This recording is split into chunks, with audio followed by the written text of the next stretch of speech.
Ashley, it's the Handy Homegirl, and I am coming to you with the very first project for the Handy Homegirl blog.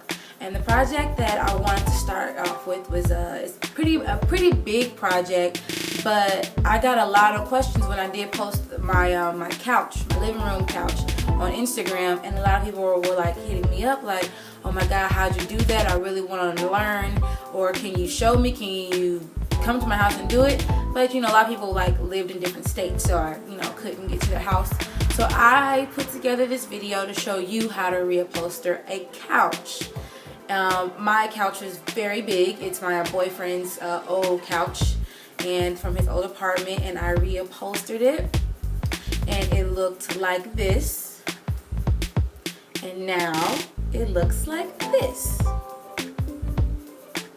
So yes, it's a big difference, and I think it looks great. My boyfriend loves it. Everybody, his family comes over and they just can't believe that the couch went from that ugly thing to this fabulous blue couch. He might be offended that I said it was ugly, but it was ugly. No matter if it was Coco Chanel, designer doesn't make it cute. No, it doesn't. The things that you will need to reupholster a couch. First and most, you need your fabric. I got too much fabric. I think I got 24 yards. But there's no such thing as too much fabric because you don't want to have too little fabric. Then you want to make sure that you have heavy duty staples. They hold the fabric a lot better than the lighter staples. And then you also want to have a heavy duty staple gun. And make sure that the product number matches the product number on the staple gun, because for some odd reason all the staples don't fit the same type of gun. It's stupid, but that's just how they do it. You also want to make sure you have a flathead screwdrivers. I would also maybe one or two, like a big one and a skinny one, just so you can get in there and get those staples out. You also want pliers, so when you get those staples out and they're like one end that comes out and the other end stays in, you want to get those pliers and pull it out. And sometimes you even use a hammer. If the staple is really in there, you knock in that hammer to get that screwdriver in between the staple and the wood, and you just pull it out. And then also, which is what I didn't use, so when you see this video, you won't see me with it, but gloves. Like, my hands were so swollen, and this is not the part to scare you, but this is what I'm telling you, to wear some type of glove to keep your hands protected, because my hands were swollen and red, and I couldn't touch anything for about 2 days. And this project took me about 6 days, and I'm not a professional upholsterer. I watched another YouTuber who did a couch, and then I just kind of followed what she did, but then she used a lot of material that was unnecessary. So how I did it is, I like to see it as starting with the puzzle that's already put together, taking it apart, and then putting the puzzle back together. So that's exactly how I did. I took it apart piece by piece in the same order that it was already, that I took it apart, and then I just put it back together with my new fabric. It's very simple. All you really need is the strength of an ox. You need to not be afraid that you're gonna mess it up. Take your time. Don't just speed through it, because it took me 6 days, but you can do it. Just have patience.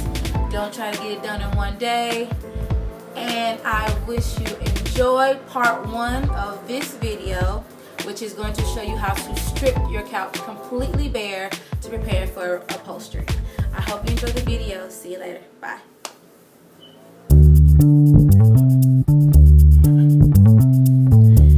Part 1 of stripping the couch. Okay, here we go. So step 1, you want to take off the legs of your couch. All 4 of them, just unscrew them. Most couches you can just unscrew them, and you want to save them for later, because you're going to put them back on, or you're going to put on your new ones, whatever you want. Some people paint them, spray paint them, cover them in fabric, do whatever you like. I just kept mine the way they were. And doing this prepares you to start taking off the black mesh, aka the dust cover, that's on the bottom of the couch. So I'm just kind of fast forwarding myself doing this part because it's pretty simple.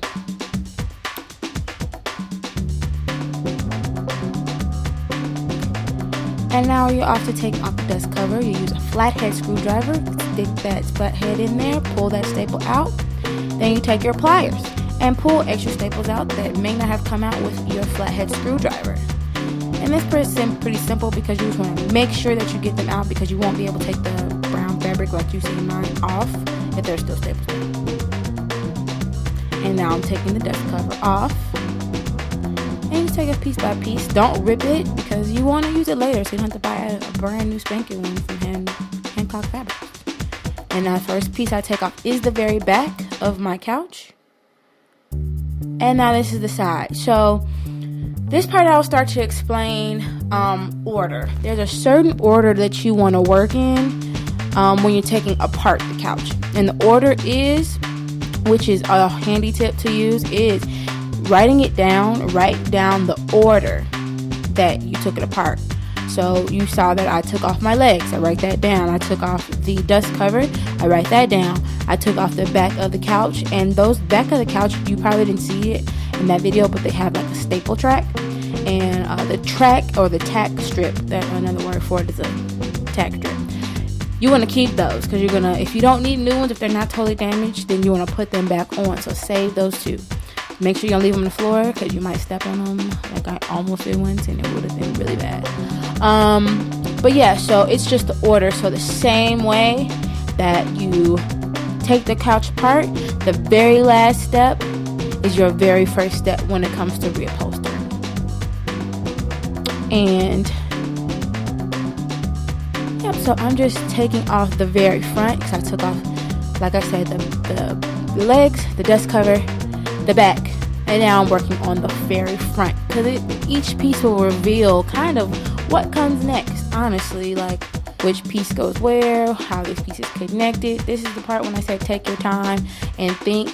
This right here was me not thinking. I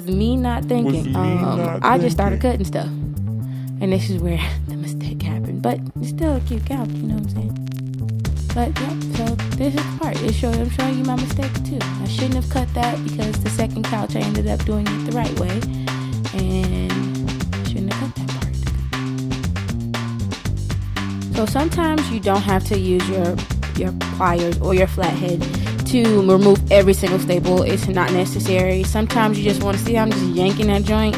I tried not to rip it in half because I still need to use it as my template to cut out my fabric, but most of the time it'll just come right off if you just pull. And since it's the last piece, it just those staples that are still there are fine.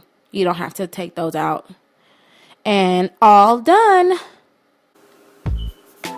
Woo! That was hard. No, it wasn't that hard. It was a lot of fun. But it was see how easy it was in the end.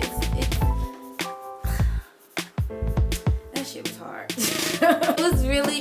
I was just so proud of myself to finish something that big and get it all done. And I'm glad that I shared it with you. So you can maybe not even start with a project as big as a couch. Start with a chair. Start with a little ottoman, or start with a very small chaise or something like that. But practice first. I had a lot of practice on other things, starting like with chairs and benches to practice my upholstery. But I hope that you enjoyed that video. The handy homegirl tip for the fabulously frugal decorator in you is do not spend too much on your material. Do your research and find some fabulous material for a frugal price. Okay? And I'll see you next week with another fabulous project. Bye. Talk to you later.